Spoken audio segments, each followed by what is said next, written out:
Well, no matter what economic environment, housing is always one of the most important factors that impacts people's lives, including their financial reality, and whether people own a property or rent a place to live obviously is a consideration as well. Royal LePage has a new survey, and in it, it found that 54% of Canadian renters want to buy a home for the future. But the reality is the prices they are seeing aren't sitting well with them. And in addition, when it comes to the price they are paying for their rent, there are still some sobering realities in terms of the trade-offs they have to make in their own lives because of the affordability challenges. Phil Soper is the president and CEO of Royal LePage, and he joins us now to talk more about this. Phil, it's nice to have you with us. I mean, there's a lot in this report. There's a lot of ways we could go, but I think we should just start with the state of being a renter in this country. And based on everything you found, seems like a pretty challenging state to be in for the average renter these days. Yeah, if you're in one of our most expensive cities, the GTA or the lower mainland of British Columbia, Greater Vancouver, rents are coming down. There's a bit of a delay between softness in house prices and when they translate into lower rents. But we are seeing rents for, in particular, condominiums in Toronto and Vancouver softening. That said, May data showed home prices are finally turned a corner and are likely to start rising again. So how long there'll be relief, we don't know, but it will probably be short-lived. So I guess there's two main themes that I was hoping we could dive into. You just alluded to them.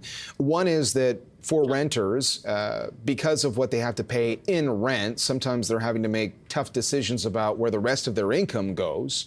And then the other part of the story is that, you know, if you are a renter, sometimes your hope is to actually buy a property.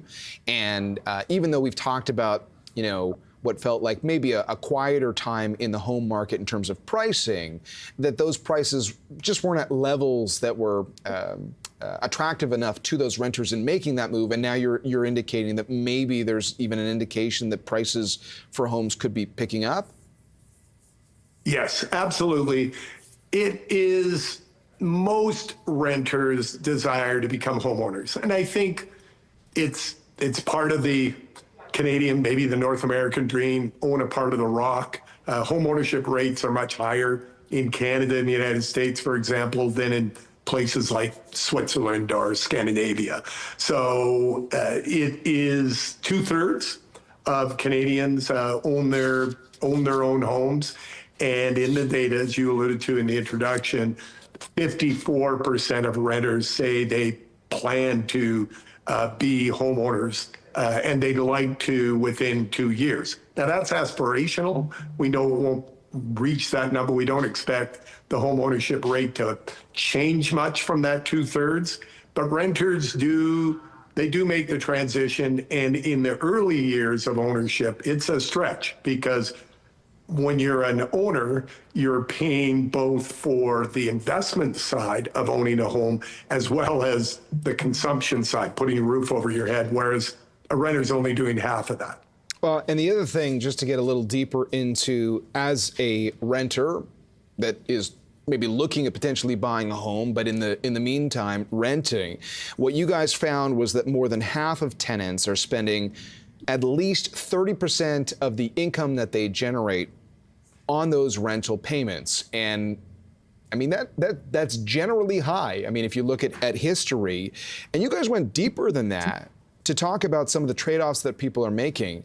This is really sobering, that if people have to make more choices at the grocery store, if they have to take a second job, or this is BNN Bloomberg, as you know, we encourage people to find, you know, a way towards a brighter financial future. If they have to put away less in savings or in investing, that candidly sucks, Phil. I mean, this is really a frustrating situation for a lot of people right now. Absolutely. And if you look at the strain financially on making mortgage payments in a place like Toronto or Vancouver, it's much different in other cities in the country. But in those two cities in particular, it's the same story. People they're sacrificing other portions of their life. We use the term house poor for a reason. The problem is, it isn't like there's an alternative. You have to put a roof over your head. So it's not like, oh, I'll be house poor if I own a home, but I won't be house poor if I rent in Toronto. It's a very expensive place to live. And so is Manhattan, and so is Bombay, and the most expensive cities around the world leave people very stretched for other commitments. I guess I mean, and I lived in New York too. I guess the difference is, I think that, as a country, that wants to be more productive, that wants to have great business stories, create the opportunity for people to generate more income, we need to do better on that front as well.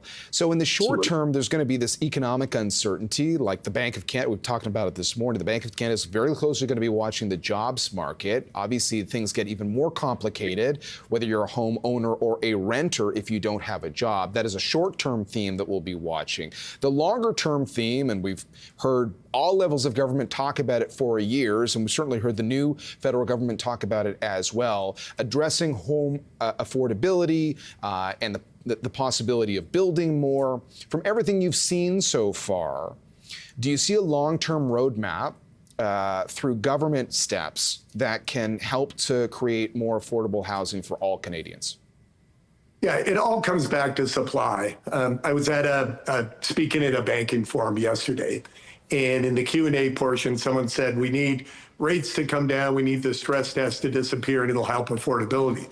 The problem is, as soon as you drop rates, as soon as you say do away with the stress test, more people rush into the market, prices pop, and you've erased all of the affordability benefit that you were trying to do by, say, lowering interest rates. The only solution in medium and long term is to have adequate housing for the number of households in the country. And we've been underbuilding dating back to 1995, but really missing the boat here over the last 10 years. In terms of the weight of responsibility, roughly 50% municipal, 30% provincial, 20% federal. And even the 20% might be a little heavily weighted. It is a local issue where provinces and municipalities have to get their act together. Not to get too esoteric, but we could use AI to speed the reviews, to speed the inspections, to reduce cycle time, and allow people to build homes more quickly to meet the demand of our growing society. And we could use different construction capabilities, but we also need the people. I mean, in the end, at least for the foreseeable future, we need tradespeople to build homes, and we've got a labor shortage. So it delves into the immigration file. So it's not an easy solution, but it's just as important as health or education.